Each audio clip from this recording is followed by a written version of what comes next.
Imaginez cet instant précis. Le corps arrive à son point culminant. Le plaisir monte, intense, familier. Les muscles se contractent, le souffle s'accélère, le cœur bat plus vite. Tout se passe comme toujours, exactement comme vous l'avez vécu pendant des années. Puis, quelques secondes plus tard, dans le calme qui suit, quelque chose cloche. Vous regardez et il n'y a rien, pas une goutte, aucun signe visible. Le plaisir était bien là, mais la preuve physique a disparu. À ce moment-là, l'esprit s'emballe. Les questions surgissent brutalement. Que s'est-il passé ? Est-ce normal ? Est-ce que mon corps fonctionne encore comme avant ? Beaucoup d'hommes, dans cette situation, ressentent un malaise profond, une inquiétude silencieuse, comme si, sans prévenir, le corps ne répondait plus correctement, comme s'il avait trahi quelque chose d'essentiel. Ce moment de doute est extrêmement intime, souvent vécu seul, sans en parler à personne. Pourtant, cette expérience est bien plus fréquente qu'on ne l'imagine, en particulier chez les hommes de plus de 60 ans. Avec l'âge, nous parlons facilement de tension artérielle, de cholestérol, de mémoire, de douleurs articulaires ou d'alimentation. Mais certains sujets restent enfermés dans le silence. La santé intime masculine en fait partie. Pendant trop longtemps, ces changements ont été ignorés ou cachés, laissant les hommes seuls face à leur peur. Aujourd'hui, il est temps de lever ce silence. Ce phénomène, que l'on appelle l'éjaculation sèche, ne signifie pas que le désir a disparu. Il ne veut pas dire que la virilité est perdue, ni que la vie intime est terminée. Ce n'est pas une fin, c'est un signal, un message que le corps envoie pour dire que quelque chose a évolué. Et la chose la plus importante à comprendre, c'est que dans la grande majorité des cas, il existe une explication claire. Et très souvent, il existe aussi une solution. Dans les prochaines minutes, je vais vous guider pas à pas. Nous allons comprendre comment fonctionne normalement l'éjaculation, ce qui change naturellement dans le corps après 60 ans, et pourquoi le sperme peut parfois disparaître.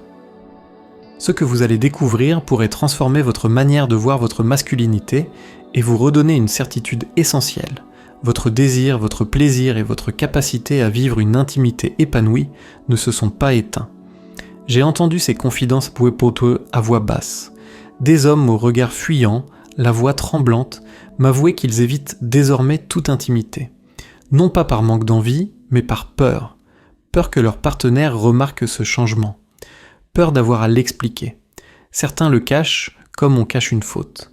Comme si ce silence prouvait qu'une part essentielle de leur identité s'était envolée. Mais il y a un aspect de cette situation qui fait parfois encore plus de dégâts que le changement physique lui-même. C'est l'impact émotionnel. Le poids psychologique du non-dit. Car ce n'est pas seulement une réaction du corps, c'est ce que cette réaction représente dans l'esprit d'un homme. Pendant toute une vie, la présence visible du sperme a été un symbole concret de fonctionnement, de puissance, de continuité. Lorsqu'il disparaît, certains ont l'impression qu'on leur a retiré quelque chose de fondamental. Une question revient souvent, silencieuse mais lourde. Suis-je encore un homme complet ? Ce doute s'installe dans les moments calmes, il ronge la confiance et crée une insécurité profonde. Et très vite, un cercle vicieux se met en place. D'abord l'inquiétude, puis l'inquiétude devient de l'anxiété. Ensuite, cette anxiété s'invite dans chaque moment d'intimité. On commence à anticiper, à se surveiller, à redouter que cela recommence. Et cette pression suffit parfois, à elle seule, à créer une distance. La peur d'être jugé, interrogé ou mal compris pousse certains hommes à se refermer, émotionnellement et physiquement. Une distance apparaît dans le couple, là où il n'y en avait pas auparavant. Beaucoup craignent que leur partenaire pense qu'il ne la désire plus, ou pire encore, qu'il ne soit plus capable de la satisfaire. Alors ils trouvent des excuses. Je suis fatigué. J'ai eu une journée stressante. Je ne me sens pas très bien. Tout devient prétexte pour éviter un moment qui, autrefois, était naturel et rassurant, mais qui est maintenant chargé de tension et de gêne. Ce silence ne règle rien. Il aggrave tout. Il érige des murs là où il y avait de la complicité. L'anxiété mène à l'évitement. L'évitement crée la distance. Et la distance renforce le sentiment d'isolement. Ce qui détruit réellement la confiance d'un homme, ce n'est pas l'absence de liquide, c'est le silence autour de cette absence. La frustration, la tristesse, le découragement sont des conséquences bien réelles quand on garde cela pour soi. C'est pourquoi il est essentiel de comprendre une chose fondamentale. Un orgasme sec ne signifie pas que le désir s'est éteint. Il ne signifie pas que le plaisir a disparu, ni que la capacité à donner du plaisir est perdue. Ce n'est pas un jugement sur votre masculinité. C'est un signal physique, un message du corps qui demande à être compris, pas caché. La valeur d'un homme ne se mesure pas en gouttes de liquide. Et lorsqu'on comprend ce qui se passe réellement à l'intérieur du corps, on peut retrouver la confiance et la tranquillité d'esprit. Pour bien comprendre ce qui se passe lors d'un orgasme sec, il faut d'abord corriger une idée très répandue. Beaucoup d'hommes pensent que l'orgasme et l'éjaculation sont une seule et même chose. C'est normal, car pendant la plus grande partie de la vie, les deux surviennent en même temps. Ils semblent indissociables, mais en réalité, ce sont deux mécanismes différents, contrôlés par des systèmes distincts dans le corps. L'orgasme est avant tout un phénomène nerveux. Il prend naissance dans le cerveau. C'est la sensation intense de plaisir, ce sommet, cette vague qui traverse le corps. Le cerveau envoie une décharge de signaux qui provoquent détente, contraction musculaire et bien-être général. C'est pour cette raison qu'un homme peut ressentir un orgasme fort et complet, même si aucun sperme ne sort. Le plaisir, lui, fonctionne toujours. L'éjaculation, en revanche, est un processus mécanique. C'est une action physique qui dépend du travail coordonné de plusieurs organes et muscles. Pour rendre cela plus clair, imaginez l'éjaculation comme un orchestre parfaitement organisé. Les testicules jouent le premier rôle. Ils produisent les spermatozoïdes, l'élément de base. Ensuite, viennent les vésicules séminales. Elles fabriquent la majorité du liquide séminal, plus de la moitié du volume total. Ce liquide nourrit les spermatozoïdes et donne au sperme sa quantité et sa texture. La prostate intervient ensuite. Elle ajoute un liquide blanchâtre qui protège les spermatozoïdes et facilite leur déplacement. Enfin, les muscles du plancher pelvien et des voies génitales entrent en action. Ce sont eux qui, par des contractions puissantes et rythmées, propulsent le mélange vers l'extérieur. Quand tout fonctionne correctement, le cerveau donne le signal de départ. L'orgasme, c'est la sensation musicale que vous ressentez. L'éjaculation, c'est le son produit par l'orchestre. Les deux sont synchronisés pour former une expérience complète. Alors, que se passe-t-il lors d'un orgasme sec ? Le cerveau donne bien le signal. Le plaisir est présent, les contractions existent. Mais dans l'orchestre, un ou plusieurs instruments ne jouent plus correctement. Le plaisir est là, mais le résultat physique est absent ou très réduit. Ce n'est pas un échec du plaisir, c'est un dérèglement du mécanisme. La vraie question devient donc, quel élément ne fonctionne plus comme avant ? Et pourquoi cela arrive-t-il plus souvent avec l'âge ? La cause la plus fréquente s'appelle l'éjaculation rétrograde. Le mot rétrograde signifie simplement en arrière. Dans ce cas précis, au moment de l'orgasme, le sperme ne sort pas vers l'extérieur. Il repart vers la vessie. Il existe, à l'entrée de la vessie, un petit muscle qui agit comme une porte. Lors d'une éjaculation normale, cette porte se ferme fermement. Cela oblige le sperme à suivre un seul chemin, vers l'extérieur. Mais parfois, cette porte ne se ferme plus correctement. Elle reste entrouverte. Résultat. Lorsque les muscles poussent le sperme, celui-ci prend le chemin le plus facile et se dirige vers la vessie, un espace plus large et moins résistant. L'orgasme est ressenti normalement, car les contractions sont bien là. Mais le sperme va dans la mauvaise direction. Cela peut être impressionnant, mais il faut le savoir. Ce phénomène n'est pas dangereux en soi. Le sperme se mélange à l'urine et est éliminé naturellement lors de la miction suivante. Alors pourquoi ce muscle ne se ferme-t-il plus correctement ? La cause la plus courante est une chirurgie de la prostate, très fréquente chez les hommes âgés, notamment pour traiter une prostate augmentée de volume. Ces interventions peuvent parfois affecter les nerfs ou le muscle responsable de la fermeture. Certains médicaments, notamment ceux utilisés contre l'hypertension, peuvent aussi relâcher excessivement ce muscle. Enfin, des maladies comme le diabète mal contrôlé peuvent endommager les nerfs au fil du temps et perturber ce mécanisme. La deuxième grande cause possible de l'orgasme sec n'a rien à voir avec un retour du sperme vers la vessie. Ici, le problème est différent. Le sperme ne part ni en avant ni en arrière. Il est simplement bloqué. Reprenons l'image de l'orchestre. Dans ce cas précis, les instruments jouent bien leur partition. Les vésicules séminales produisent le liquide. La prostate fait son travail. Mais le passage qui permet au sperme d'arriver jusqu'à la sortie est obstrué. Le son ne parvient jamais au public. Les vésicules séminales fabriquent la plus grande partie du liquide séminal. Si les petits canaux qui transportent ce liquide sont bouchés, le volume total peut chuter fortement. Parfois, au point qu'il ne sort plus rien du tout. Qu'est-ce qui peut provoquer ce type de blocage ? Très souvent, il s'agit de cicatrices internes. Des infections anciennes, comme une prostatite mal soignée, ou certaines infections sexuelles contractées des années auparavant, peuvent laisser des traces invisibles. Des opérations dans la région du bassin peuvent également créer du tissu cicatriciel qui comprime ces canaux très fins. Dans des cas plus rares, de petits dépôts solides, comparables à des calculs, peuvent se former dans les conduits séminales. Il arrive aussi que certains hommes naissent peut-être avec de petites formations ou des kystes qui finissent par bloquer le passage avec le temps. Contrairement à l'éjaculation rétrograde, ici le sperme n'est pas redirigé, il est retenu. Cela explique pourquoi le volume peut diminuer progressivement jusqu'à disparaître complètement.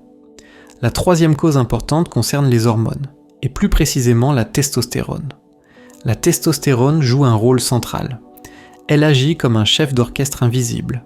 Elle stimule la production des spermatozoïdes, influence la prostate, les vésicules séminales et l'ensemble du système reproducteur. Avec l'âge, il est tout à fait normal que le taux de testostérone baisse lentement. Ce phénomène est naturel et porte parfois le nom d'andropause. Lorsque ce taux diminue, la production de liquide séminal peut également baisser. Les glandes deviennent moins actives. Le sperme devient moins abondant. Chez certains hommes, cette diminution est si marquée que l'éjaculation devient très faible, voire totalement sèche. Souvent, cela s'accompagne d'autres signes, fatigue persistante, perte de masse musculaire, baisse de l'énergie et diminution du désir. Les maladies chroniques jouent aussi un rôle important. Le diabète et l'hypertension, lorsqu'ils durent de nombreuses années, n'affectent pas seulement le cœur ou les reins. Ils endommagent progressivement les nerfs et les vaisseaux sanguins dans tout le corps, y compris dans les organes responsables de l'éjaculation.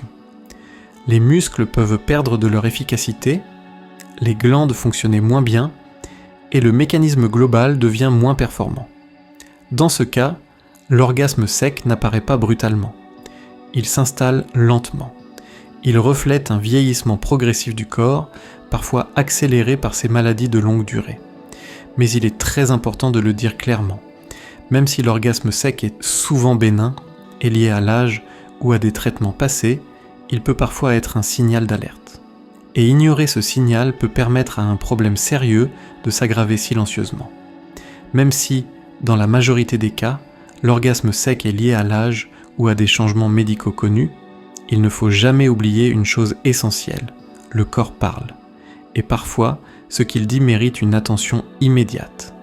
Il existe des situations précises où l'orgasme sec ne doit pas être banalisé. Ce sont des signaux d'alerte qu'il ne faut jamais ignorer. Le premier signal concerne l'apparition soudaine. Si tout a toujours fonctionné normalement, puis qu'un jour, sans raison évidente, l'éjaculation devient complètement sèche, cela doit être exploré. En l'absence de nouvelles médications ou d'interventions récentes, un changement brutal indique presque toujours une cause sous-jacente. Le deuxième signal est la douleur. L'intimité ne doit jamais faire mal. Si l'orgasme s'accompagne d'une sensation de brûlure, de pression, d'inconfort ou de douleur dans le bassin, ce n'est pas normal. Une douleur persistante peut révéler une inflammation, une infection ou un blocage nécessitant un traitement médical. Un troisième signe, particulièrement important, est la présence de sang. Du sang dans l'urine ou dans le sperme, même en très petite quantité, et même une seule fois, doit toujours être pris au sérieux. cela peut indiquer un problème au niveau de la prostate, de la vessie ou des voies urinaires. Dans certains cas, cela peut être lié à des maladies graves. Ce symptôme ne doit jamais être ignoré. Un autre signal d'alerte concerne le système nerveux. Si l'orgasme sec s'accompagne d'une faiblesse dans les jambes, d'une perte de sensation dans la zone intime, d'engourdissement ou de difficultés soudaines à contrôler les urines, cela peut indiquer une atteinte des nerfs. Ces signes nécessitent une consultation rapide. Enfin, un état général altéré doit aussi alerter. Fièvre persistante, frissons, fatigue inhabituelle ou sensation de malaise prolongée associée à un changement de l'éjaculation peuvent signaler une infection comme une inflammation de la prostate. Là encore, le corps envoie un message clair. Dans toutes ces situations, l'attente est une erreur. Consulter rapidement un médecin ou un urologue permet souvent d'agir tôt, avant que le problème ne s'aggrave. Un trouble pris à temps est bien plus simple à traiter qu'un problème ignoré pendant des mois ou des années. Une fois l'importance de la consultation comprise, la question suivante est naturelle. Que peut-on faire concrètement ? Heureusement, la médecine moderne propose aujourd'hui des solutions efficaces et adaptées. Le chemin vers l'amélioration commence toujours par une chose essentielle, le bon diagnostic. Un spécialiste commencera par des examens simples, souvent rapides et peu invasifs. Un test d'urine après l'orgasme permet de savoir si le sperme part vers la vessie. Une échographie spécialisée permet d'observer la prostate et les vésicules séminales pour détecter d'éventuels blocages. Une analyse sanguine complète permet d'évaluer les hormones, notamment la testostérone. Ces examens apportent ce qui manque le plus aux hommes inquiets, de la clarté. Une fois la cause clairement identifiée, la prise en charge devient beaucoup plus simple. Le traitement n'est jamais le même pour tout le monde, car chaque corps raconte une histoire différente. L'objectif n'est pas de masquer le problème, mais de corriger ce qui peut l'être. Si l'éjaculation sèche est liée à un médicament, la solution peut être étonnamment rapide. Dans certains cas, le médecin ajuste la dose ou propose une alternative qui n'a pas le même effet sur les muscles impliqués dans l'éjaculation. Un simple changement de traitement peut parfois suffire à rétablir la situation. Lorsque le problème vient d'un muscle trop relâché au niveau de la vessie, certains médicaments peuvent aider à renforcer sa fermeture au moment de l'orgasme. Le mécanisme retrouve alors un fonctionnement plus proche de la normale. En cas d'obstruction, la solution peut être plus technique. Des interventions légères, réalisées avec des instruments très fins et sans grandes incisions, permettent parfois de libérer les conduits bloqués. Ces procédures sont ciblées et visent à restaurer le passage du liquide sans perturber le reste du système. Lorsque les analyses montrent un déficit hormonal, notamment en testostérone, un traitement adapté peut être envisagé. La thérapie hormonale, lorsqu'elle est bien encadrée médicalement, peut améliorer plusieurs aspects à la fois: le volume de l'éjaculation, l'énergie générale, le désir et la qualité de vie. Il est essentiel de le rappeler. Ce type de traitement doit toujours être personnalisé et suivi de près par un professionnel. Mais la médecine ne s'arrête pas aux prescriptions. Le mode de vie joue un rôle fondamental. La première priorité est la gestion des maladies chroniques. Un diabète ou une hypertension bien contrôlée protège les nerfs et les vaisseaux sanguins impliqués dans la fonction intime. Chaque effort pour stabiliser ces maladies est aussi un investissement dans la santé sexuelle. L'activité physique régulière est un autre pilier. En particulier, les exercices qui renforcent les muscles du bassin peuvent améliorer le contrôle et la qualité des contractions lors de l'orgasme. L'alimentation a aussi son importance. Une alimentation riche en légumes, fruits, poissons et bonnes graisses soutient la santé hormonale et protège la prostate.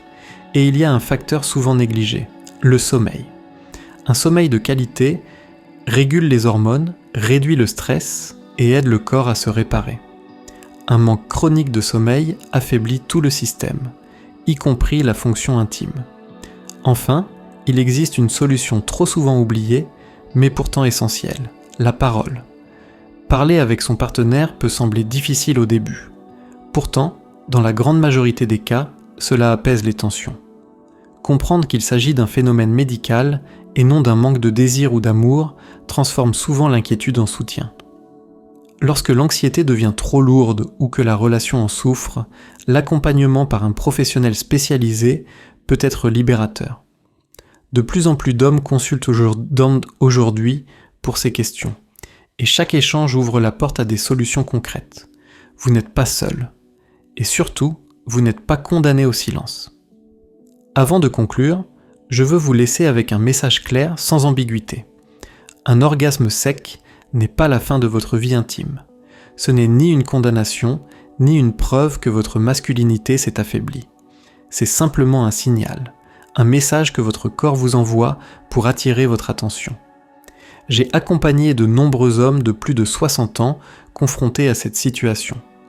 Tous sont passés par les mêmes étapes, la surprise, l'inquiétude, le silence, parfois même la honte. Mais j'ai aussi vu ce qui se produit lorsque la compréhension remplace la peur. La confiance revient, le plaisir reste, l'intimité reprend sa place, votre corps fonctionne encore, votre désir est toujours là, et votre capacité à ressentir et partager le plaisir n'a pas de date d'expiration. Ce qui change avec l'âge, ce n'est pas votre valeur, mais certains mécanismes internes, et ces mécanismes peuvent être compris, accompagnés, parfois corrigés. C'est pourquoi je vous invite à faire un pas de plus. Si ce que vous avez entendu aujourd'hui vous parle, ne restez pas seul. Osez en discuter avec votre partenaire. Consultez un professionnel. Posez des questions. Cherchez des réponses. Le silence enferme. La compréhension libère. Et il y a un point important à souligner. Les mêmes facteurs qui influencent dans l'éjaculation, les hormones, la circulation, le vieillissement naturel, jouent aussi un rôle majeur dans un autre sujet que beaucoup d'hommes connaissent bien, la qualité de l'érection. Si vous avez parfois l'impression que votre érection est moins ferme, moins durable ou moins sensible qu'avant, sachez que vous n'êtes pas un cas isolé. De nombreux hommes vivent cette évolution sans en parler. Aujourd'hui, il existe des approches naturelles, simples, basées sur la compréhension réelle du fonctionnement du corps masculin et non sur des solutions agressives ou risquées. Des méthodes qui visent la cause, pas seulement le symptôme. Prenez le temps de vous informer, de comprendre, de décider ce qui est bon pour vous. Je veux terminer par ceci. Votre intimité peut rester vivante, satisfaisante et épanouissante bien après 60 ans. Ce n'est pas l'âge qui décide. Ce sont les choix que vous faites face au changement. La décision vous appartient. Et elle commence toujours par une chose, ne plus se taire.